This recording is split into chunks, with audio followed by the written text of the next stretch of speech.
Hey out there, bedheads. I'm Kristen. And I'm KP. Welcome to the Nightly from Hatch. It's a slumber party for pop culture lovers. And we have a one-of-a-kind, special, some say perfect. It's maybe too soon to tell, but I think it's going to be perfect slumber party tonight because we are joined by the fabulous director Cole Walliser. Yay! And worth mentioning, we are quickly approaching the Oscars. Cole is the director of the infamous Glambot. Welcome, Cole. What's up, guys?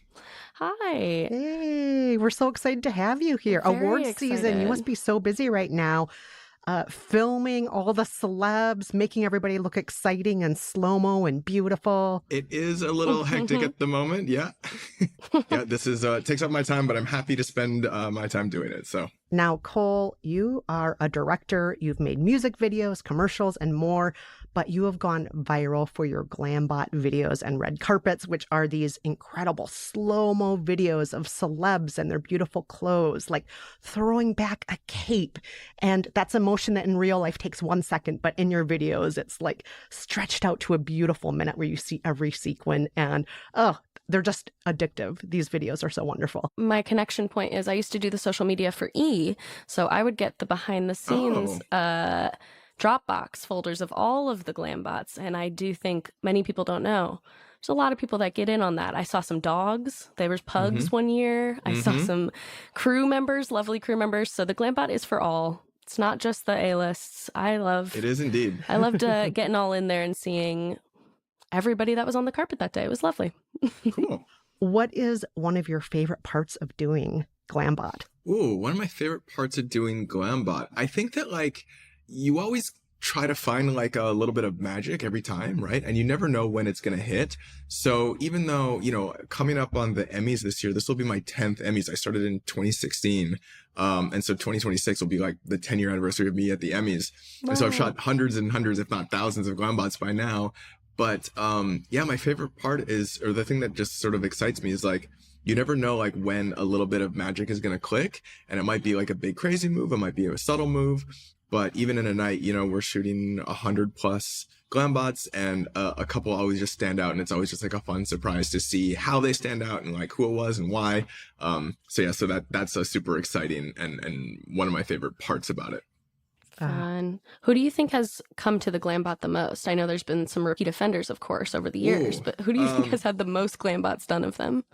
This is a good question. Probably as of lately, Haley Bailey has been, because she's at all the award shows making content for the past couple years, and she's #1 Glambot supporter, so she's always there. Absolutely. So I've shot her at pretty much every award show for the past 2 years, which is a lot, because often you don't get that many crossovers, right? Because Emmys is TV, and then Oscars is movies, Grammys is music, so it's rare that you have a big celebrity go to all of them, right? Social does that, yeah. Yeah, but social is across the board. So yeah, as of late, I'm gonna say her.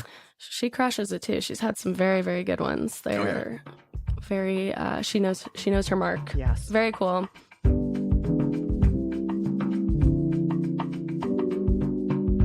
In things more sleepy, we are a sleep podcast, of course.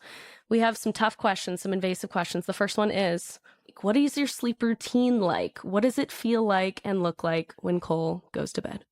I spend a lot of effort trying to maximize my sleep routine. I watch many video clips on social media and otherwise about doing this. Because I notoriously don't sleep very well. I have trouble sleeping a little bit. Not so much falling asleep, but staying asleep. I wake up a lot.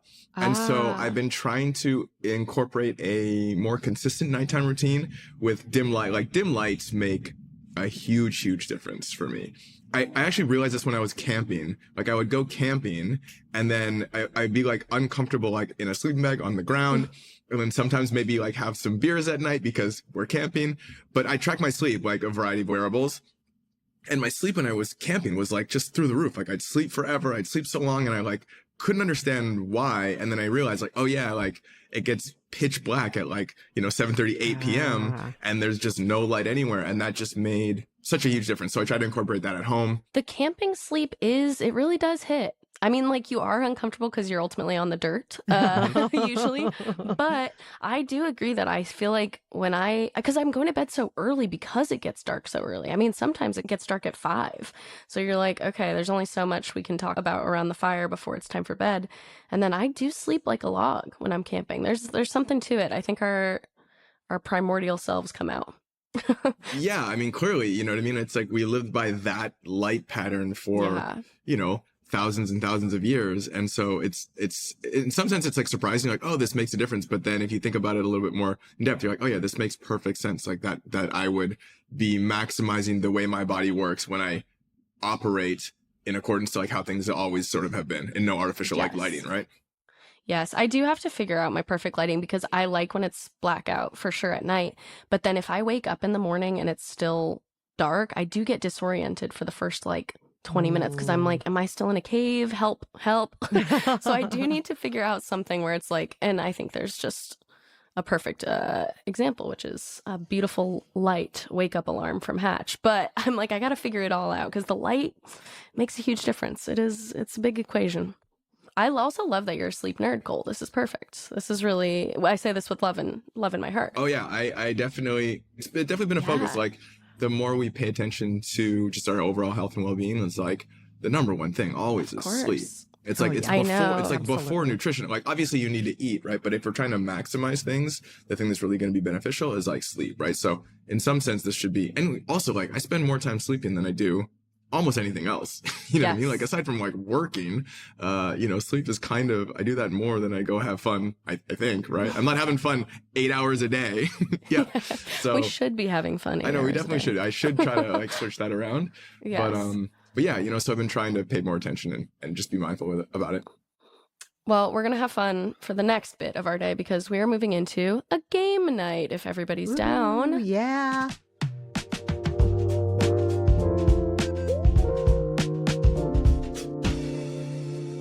Love game night. We're going to play a lovely game of You Know It, You Love It, Would You Rather? So, Cole, we have some Would You Rather questions that are geared to maybe some things that you can give us expert opinions on. Great. All right. So the first one is, would you rather be photographed from your bad side all night or have one perfect photo that becomes your entire public identity? Oh, that's interesting.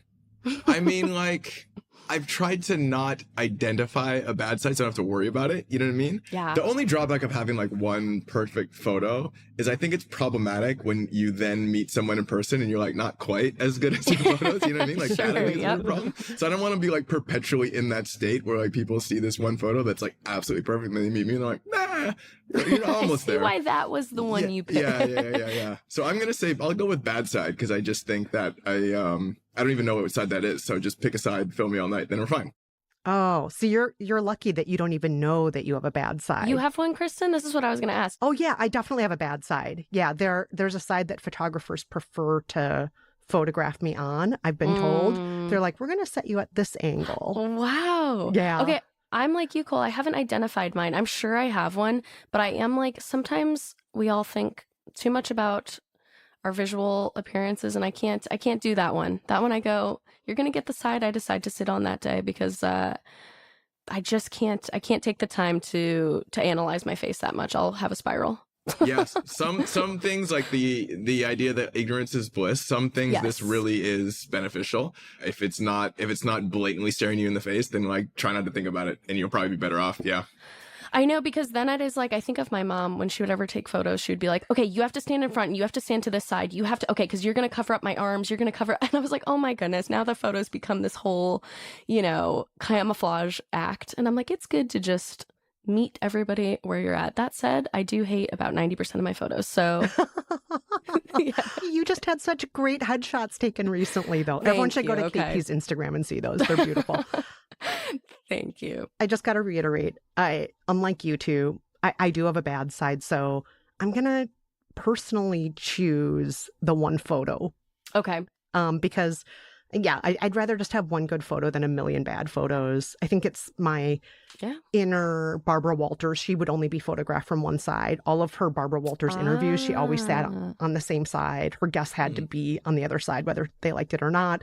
Mariah Carey, I think, does the same thing. I believe that. And I'm like, I'll be like Mariah. I'm going to be like Barbara. You're just going to get my good side. And that's it. That's it. There are worse people to be like than Barbara and Mariah. Those are some icons. Go ahead. They truly are. I'll take the bad side. One, because ignorance is bliss. I like that. All right, we have another one. Yes. Cole, would you rather have perfect lighting follow you everywhere or have your own personal background music? Oh, that's interesting.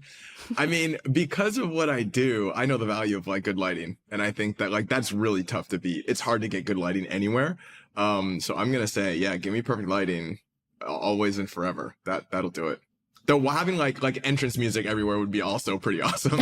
But I'm going to go with lighting. I think I have to go lighting also because bad lighting can make you look like a completely different person. Like it is why I think like there's fine lighting, there's good lighting, but bad lighting, I'm like, I can't recognize that as a human photo of me. There's just bad lighting can be really, really make you rethink everything. And I think it makes a big difference. And then background music, I go, I like the sounds of just regular nature and stuff in this world. So I don't mind just skipping that one. But I do love music.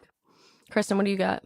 I think for me, the biggest issue with having my own personal background music is I might get sick of it. So, I love some Dolly. As everybody knows, I'm a huge Dolly Parton super fan. And if 9 to 5 played every time I was walking into a room, getting on the subway, walking down the street. That is good walking music. It's great, but I don't want to get to the point where I'm like, oh, I'm sick of Dolly. I never want to get to that point. And so I feel like that personal background music would come to feel like a curse, whereas the good lighting would be a blessing no matter what, everywhere. I would just be like Mariah. Once again, I'd be just like Mariah, having that good lighting. And if the more I can be like Mariah, the better. I guess that's the lesson of today's episode. Be more like Mariah. I do think some people do have their own background music, bringing the speakers on the train, bringing the speakers on the beach. And I don't often enjoy everyone's taste. No, I was at the doctor's office this morning and there were people doing that. And I'm like, come on. Oh my goodness. At the doctor's office? Yeah. Just going to get my regular checkup. I'm like, what are y'all doing here? None of us want to hear that. No. Especially the 3 people over here who are listening to something else on their phone. I know. They don't want to hear it. Yeah. The beach one really does. I sound like the oldest fogey, but I'm like, I like the sound of the beach as it is. I don't need loud music, but God bless. Music is lovely in general. There's silver linings to everything. Maybe those people should just enjoy the good lighting. It's the beach. There's good lighting. Enjoy that instead. That is good lighting. Yeah. Okay. Kristen, do you have another one? All right. Would you rather be known for your fashion risks or for always looking polished and timeless? Oh, another good question. So would you rather be like an Audrey Hepburn or would you rather be like Bjork? Or Mariah Carey? She's just around. She's just always around. And then there's just Mariah. Yes. But I like the risks appeal to me because I think that like playing it safe isn't always the best move, but like timeless isn't necessarily playing it safe, right? And that is one thing, like you could, like I could just be in like classic suit and tie the whole time, which would be pretty cool. But I do think a part of me wants to be a little bit more like expressive and take, and the idea of taking a risk like is exciting for me. Like I'd rather like swing and miss than like not swing really, Yeah. So I'm going to say take risks on that. Yes. How about you, KP? I think obviously there's a beautiful middle ground. I would love to be like, oh, we can't wait to see what she does next on the carpet. That's a fun position to put yourself like in. Gaga. Yeah. Is she going to wear a meat dress today? Yeah. But she does timeless sometimes too. So it's like it's almost the risk is for her sometimes being beige. So that would be risky for her. So I think I'm going to lean more risk because that does sound, I think costume is fun, is an art form, and we should be stretching it to its limits when we can. So I'm going to say risk. I will confess that in real life, I tend to wear kind of the same silhouette, the same kind of 1960s mod outfits every single day, which, it's like the mini skirt, the top, and you know me, KP. We've met not just on the screen, but face to face many times. I pretty much wear like not very exciting clothes. They're just like I said, same colors, same silhouette, same palette. But if I were somebody who did the red carpet, if I were one of the people who was doing Glambot all the time with you, Cole, I would want to be a fashion risk taker. I'd want to be the person in the Bob Mackie dress that's made out of curtains or the whole, you know, silhouette that's like 7 feet wide and just made out of feathers. I feel like, yes, I want to be that person. I want to look like the lemon meringue pie or whatever it is and just go bold, go all the way, wear all the colors, wear all the textures and have fun with it. If that's an alternate life of mine. Again, this is my Glambot life, not my podcast host life. I love that you referenced Bob Mackie. I mean, he's the legend. I worked with Sharon Pink, and he dressed both of them for many years. And it's just like, he's the best. So cool. Yes. All right, we're all risk takers there. I like it. I mean, yeah, there are people that knock it out of the park every time because they're just perfectly tailored to them. But I am like, sometimes it's just, we got to have some fun in this world, folks. Yes. Yes, absolutely.